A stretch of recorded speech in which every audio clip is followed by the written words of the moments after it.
जय हिंद दोस्तों, आपका स्वागत है हमारे YouTube channel learning point with Abhishek में। अगर आप चैनल पर नए हैं तो चैनल को सब्सक्राइब कर लीजिए और बेल आइकन प्रेस कीजिए ताकि आपको डेली डिक्टेशन मिल सके। 90 शब्द प्रति मिनट डिक्टेशन स्टार्ट।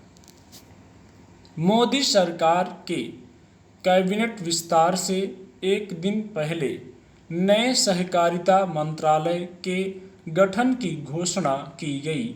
सामान्यतः यह प्रशासनिक अमले के पुनर्गठन का ही एक अंग माना जाता, लेकिन सहकारिता मंत्री के नाम की घोषणा के साथ ही बहस छिड़ गई।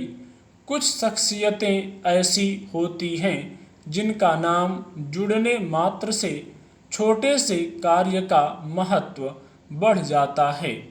संविधान के अनुसार सहकारी संघ राज्य का विषय है। केवल बहुराज्यीय सहकारी संघ ही केंद्र की सूची में आते हैं। इस उच्च स्तरीय नियुक्ति के साथ ही कई लोगों की भ्रिकुटियां तन गईं। भारत में सहकारिता तंत्र को 4 भागों में बांटा जा सकता है और अगर हम इनका अध्ययन करेंगे तो कुछ मुद्दे सामने आएंगे। पहला, पिछले कुछ सालों से ग्रामीण सहकारिता क्रेडिट व्यवस्था का महत्व घटा है। इसे प्रोत्साहित करने का अंतिम प्रयास करीब 15 साल पहले किया गया था, जब केंद्र ने वैद्यनाथन समिति गठित कर उसकी सिफारिशें स्वीकार की थीं। तब से कोई नीतिगत पहल नहीं की गई है, सिवाय इसके कि केरल ने उच्च वर्गीय कोऑपरेटिव्स को एकीकृत कर केरल बैंक से जोड़ा और रिजर्व बैंक ने अन्य राज्यों को भी केरल मॉडल का अनुकरण करने के दिशा निर्देश हाल ही जारी किए। संविधान के 97वें संशोधन के तहत सहकारी संघों की भूमिका बढ़ाई गई और नियमन के नाम पर संस्थानों पर सीधे कब्जा जमाने के मुद्दे का समाधान किया गया। परंतु फिलहाल इस क्षेत्र में नए मंत्री के लिए कार्य करने की गुंजाइश काफ़ी कम है। दूसरा अहम क्षेत्र है अर्बन कोऑपरेटिव बैंक।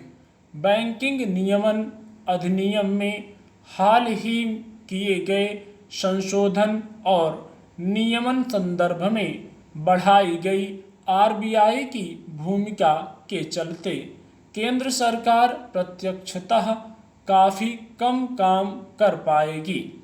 तीसरा क्षेत्र है माल सहकारिता का, जहां कार्य की गुंजाइश है।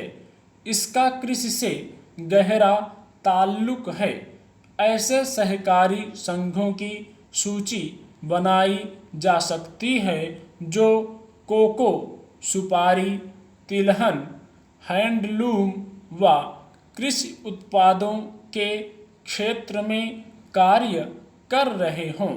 लेकिन 2 विशिष्ट क्षेत्र हैं, चीनी और दूध। चौथा क्षेत्र है किसान उत्पादक संघ। कंपनी अधिनियम के तहत आने वाले इन संघों को राज्य से केंद्र के अधीन कर दिया गया है। हाल ही गृह, स्वास्थ्य देखभाल, कृषि और शिक्षा के केंद्रीकरण को लेकर जो कुछ हुआ, उसे देखते हुए राज्यांतर्गत विषयों के अधिकाधिक केंद्रीकरण के संदर्भ में एफपीओ का विषय केंद्र के अधीन लाना कोई आश्चर्य की बात नहीं। इससे अमूल जैसे संगठनों का केंद्रीकरण हो सकता है, जो कि गुजरात स्थित कोऑपरेटिव है और समूची मूल्य श्रृंखला में राष्ट्रीय स्तर पर उपस्थिति रखता है। चीनी के संदर्भ में भी ऐसा ही हो सकता है। राष्ट्रीयकरण और केंद्रीकरण के इस तरीके का विरोध होना चाहिए। वित्त मंत्री ने सोशल स्टॉक एक्सचेंज बनाने की घोषणा की है। 2 समितियों को यह कार्यभार सौंपा गया है कि उसका संचालन कैसे होगा। यह दक्षता और तकनीक के नाम पर कोऑपरेटिव्स में निजी निवेश आकर्षित करने का प्लेटफॉर्म साबित होगा।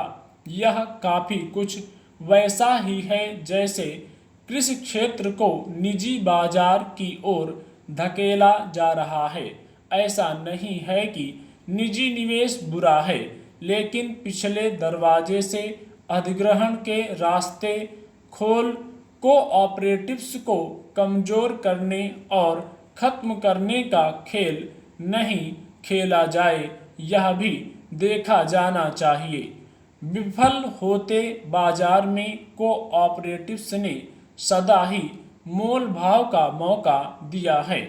नया मंत्रालय महत्वाकांक्षाओं से अधिक चिंता का सबब बन रहा है। स्टॉक